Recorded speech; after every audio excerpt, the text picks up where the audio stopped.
Over the past 3 months, I've immersed myself in crafting a new version of another project. I tested some crazy ideas, which of course led me to some failures, but at the end it was all worth it. Welcome to Cut, Transform, Glue. In this new project, I wanted to use mostly round and curved shapes to obtain a different look from my past combat robots, the Flamingo and the 2019 first combat robot.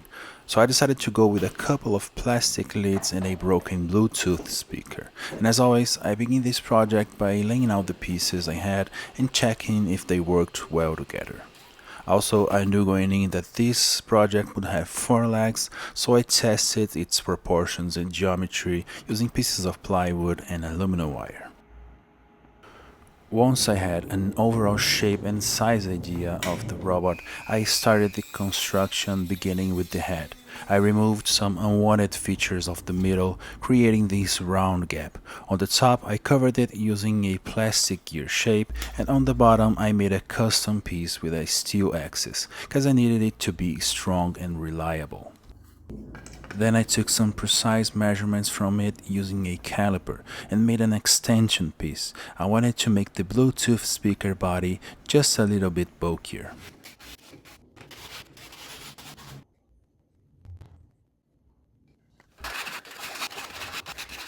And all that precision paid out because the fit was perfect.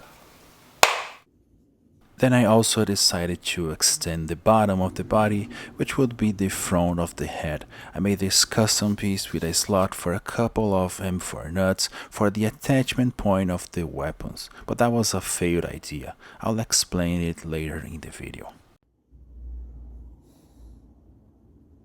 I took the same route for the main body of the robot. I made 4 segments that were glued on the bottom piece, allowing me to attach both halves together reliably.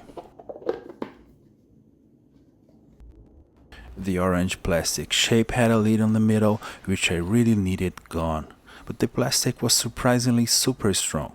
Yeah, that wasn't an easy task.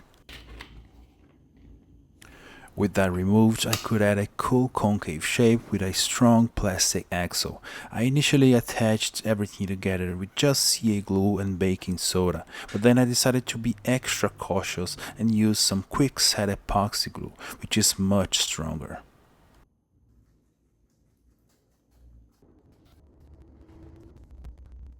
And while I was already messing with epoxy glue, which I hate, I went and I added some epoxy putty this time to refine the curves on the head of the robot. Before it was fully set and hard, I sculpted it and then I did some sanding, and this was the final shape.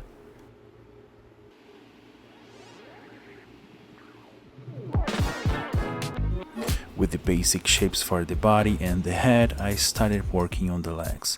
Based on the plywood test, I made some drawings and took it to the public makerspace to cut the shapes on the laser CNC.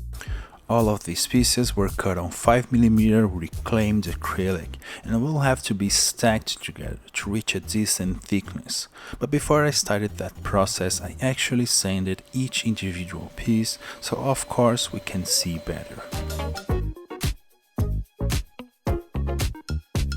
I knew that aligning multiple shapes could be tricky, so I included on my drawings some indexing holes. I made this quick and dirty jig with a 5mm PVC rod on the middle and started putting the pieces together. The glue I'm using in this process is a weld bond type of glue, not CA, as this allows me some time to adjust and position each piece. This entire process is kinda boring, but way faster than 3D printing or even manual cutting, but that didn't save me from having to make some adjustments on my shapes. So I marked what I wanted to be changed and made the adjustments on my mini disc sander.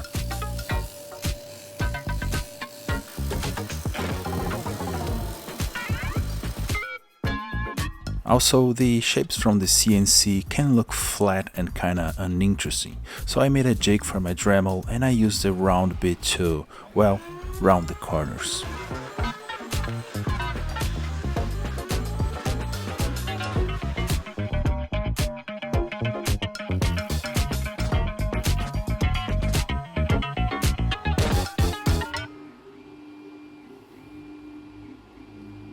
Next, I had to create the joints for each leg on the underside of the robot. I marked the surface where I wanted each hole being as precise as possible and did the holes with a hole saw. It only made sense to make some sort of ball joint so the robot could have good mobility for each leg. So I grabbed some big plastic balls I had in my collection.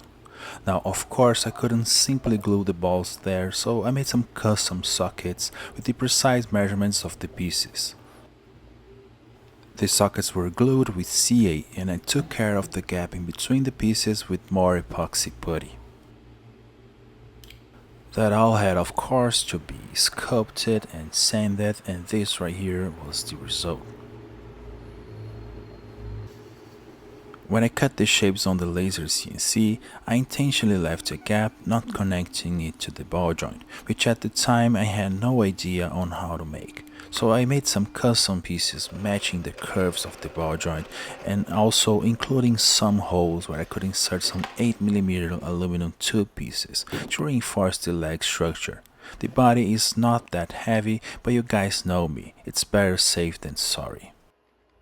On the top of the boring pink shapes, I attached some custom resin printed pieces, which by the way are available for my patrons. Check the link below if you want to support this channel. Then I decided to include some very old keyboard keycaps, but of course sanding it first to remove its concave feature, which is very telling. I also added on the pivoting point of each leg segment some cool round detail pieces. Details were also added to the bottom, but this time it was some thin laser cut shapes, and this right here was the final look. Now, different from my past projects and adding to the strangeness I'm looking for, this one won't have any feet. Instead, I'm giving this one for the first time some wheels. And as you just saw, these were printed in half, combined together with some other pieces, and then I made an ankle that could pivot on the lower leg segment. And this right here was the result.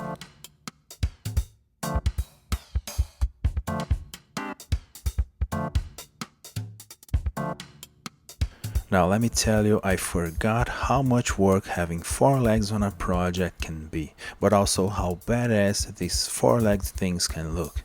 I was pretty pleased, but it was finally time to work on that thing right there, the weapon.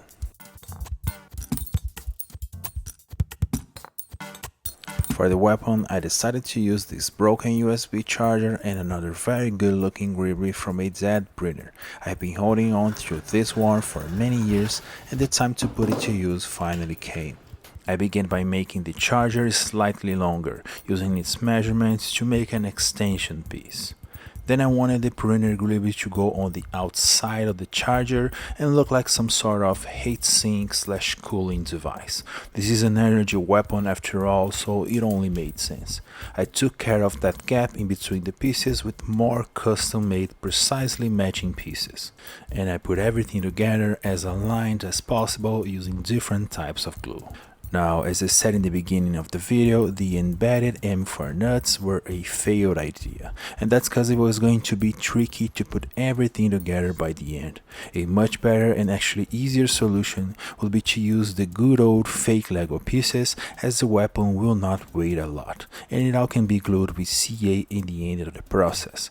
So as you just saw, I covered the M4 nut holes with some laser cut rounded rectangle pieces, and then I added some detail gusset pieces on the top and bottom.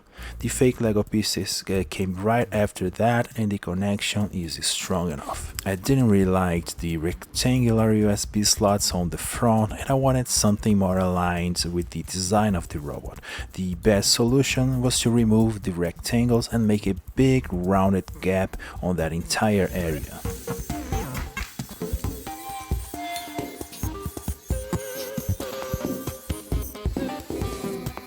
That was kinda tricky, and it took me some time to slowly remove the material and refine the gap. On its place and from the inside, I added a piece with a couple of holes. These holes of course matched another grip I had in my collection, which I thought worked very good with the overall design. And then I went adding fun little details where I felt necessary.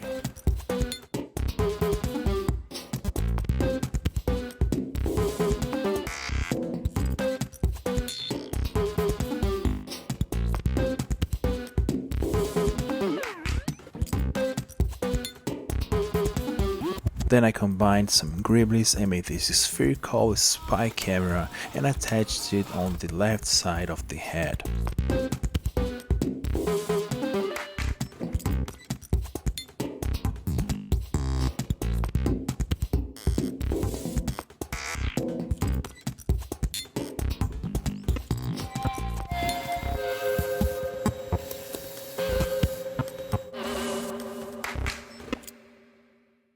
Now, if there's a well-known gribbly that could fit this project perfectly, it is the Kinder Surprise Egg.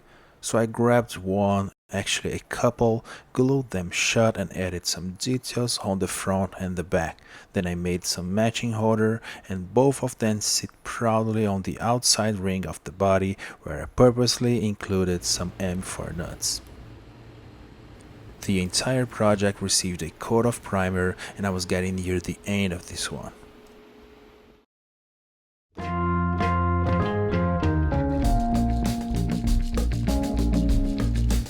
What came next was one of my favorite parts of a project, which is the detailing phase. In this process, I grabbed the tiniest, most detailed and good looking pieces I have in my collection, as well as some basic, thin, small little rivets and styrene discs, and I go around the robot giving it a final boost when it comes to the level of detail. This is when I think about scale and how to improve the feeling of it. At this point, I might also add some few extra structures where I feel it is lacking some visual weight, and eventually I reached a level of detail across all parts of the model that I felt happy with, and the only thing left to do then was to apply a final coat of primer to every piece so I could finally start on the most challenging step of every project, the painting process. As always, I begin that process applying what I call the chipping layer. Then I painted it all with a warm white color to serve as a base for a blue and gray camo I wanted to try out. But I didn't really like the result for this particular model. It was mostly hiding the cool shapes and details, and I decided to save that camo idea for a future project. So I grabbed an abrasive sponge and as careful as possible I tried sanding off just the camo. That of course didn't work, but the look I achieved with that process felt just right. I also did something kinda unusual that I've been trying in my last projects, which is to create some panel lines on the top of the painting. This time I did it using the sharp end of a compass to obtain a perfect circle, and I really liked the result. And then I made a logo of an eclipse on the side of the model using this lime color that I love.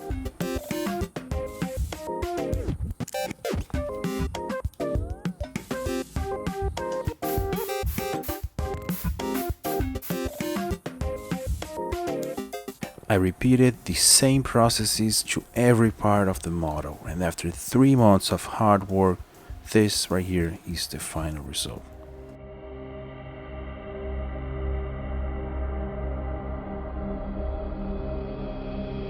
If you made it this far, thank you so much. Consider supporting my channel on Patreon for exclusive content at the $6 tier, including high-resolution images and access to our Discord community. Your support helps me as an independent artist. Don't forget to subscribe, leave a comment, and stay tuned for the next big project. Thanks again.